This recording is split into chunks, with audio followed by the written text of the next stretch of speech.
ilimi shine gishirin rayuwar ɗan adam.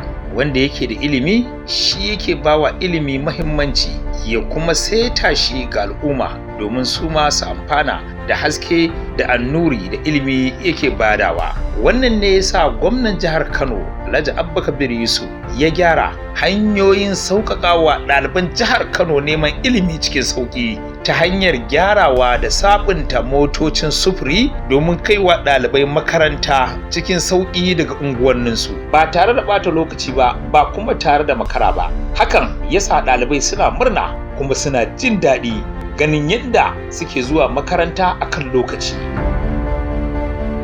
Muna yi wa mai girma gwamna godiya da ya kawo mana wannan mota, da muna wahala ba ma samun ta.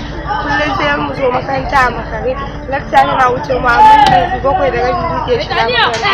Muna wa mai girma gwamna godiya da ya kawo mana wannan mota. Madalla da wannan namijin kokari na gwamnatin Alhaji Abba Kabir Yusuf domin tallafawa ɗaliban jihar Kano da neman ilimi cikin sauki. Allah ya ja zamani ya kuma riko da hannunsa.